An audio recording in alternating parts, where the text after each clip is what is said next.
رب العزت کی ذات کو ہی تھا، آدم علیہ السلام کی طرف رخ کرنے کا حکم تھا، آدم کی طرف رخ کر کے سجدہ کرو، یعنی مجھے کرو سجدہ اور رخ آدم کی طرف کرو۔ تو آدم علیہ السلام کی مثال کعبے کی سی تھی،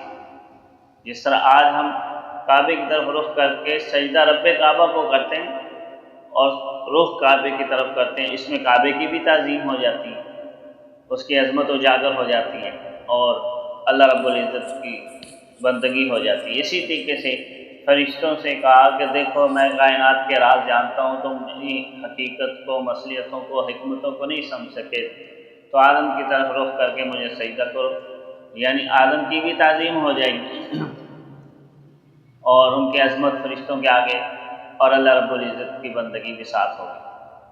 تو ہمیں آدم علیہ السلام کی تعظیم بجا لاؤ، اور یہ نیابت کے منصب پر فائز کرتی آدم علیہ السلام کی تعظیم کروائی جا رہی ہے فرشتوں سے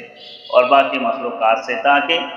بعد میں نائب ہونے کی حیثیت سے جب آدم علیہ السلام حکم نامہ جاری کریں، اللہ کے احکامات پہنچائے، تو کسی کو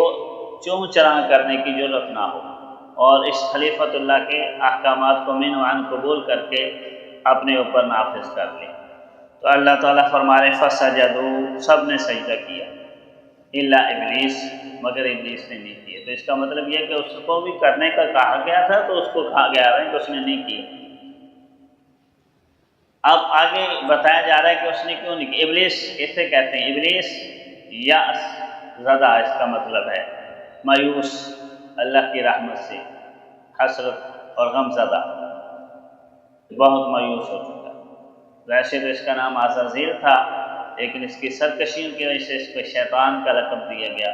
اور ابلیس اس کو اس وجہ سے کہا جاتا ہے کہ یہ اللہ کی رحمت سے مایوس زدہ ہو چکا ہے، یاس زدہ ہے، حسرت، ندامت اور کچھ نہیں ہے اس کے پاس۔ تو اس نے سجدہ نہیں کیا، ابا، انکار کیا اس نے،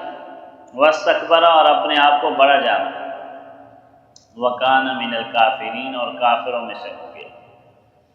یعنی یہاں یہ بات سمجھائی جا رہی ہے کہ ابلیس نے جو کافر ہوا نا،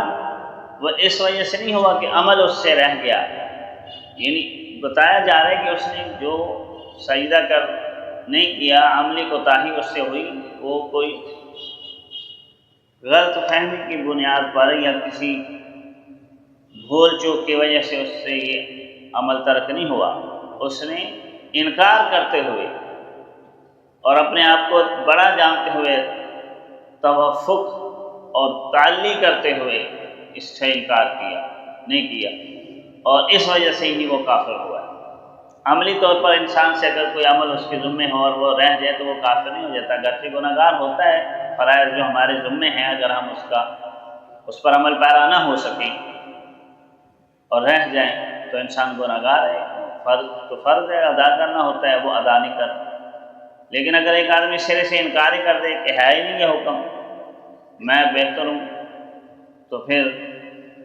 وہ کافر ہو جاتے ہیں۔ اور یہاں یہی کہا گیا کان من الکافرین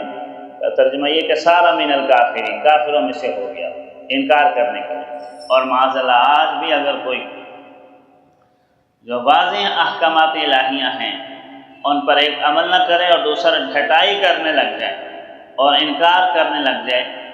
تو بھی اسی طرح ہی ہوگا۔ اور بعض مفسرین نے کان من الکافرین کا ترجمہ یہ کیا کہ کافروں میں سے تھا،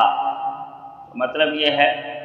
اللہ کے علم میں وہ پہلے سے ہی کافروں میں سے تھا،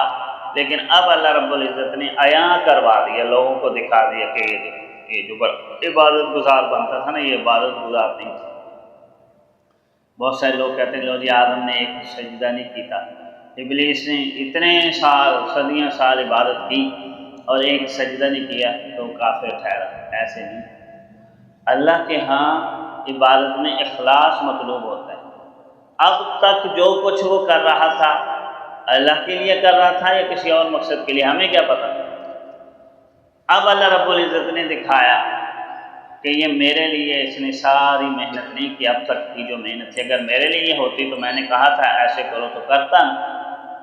تو جب نہیں کیا تو اس کا مطلب ہے پہلے بھی جو اس نے محنت کی تھی وہ بھی کسی منصب اور عہدے کے لیے تھی، اور اس کے دل کے اندر یہی تھا کہ مجھے خلیفۃ اللہ بنایا جائے، یہ منصب مجھے دی،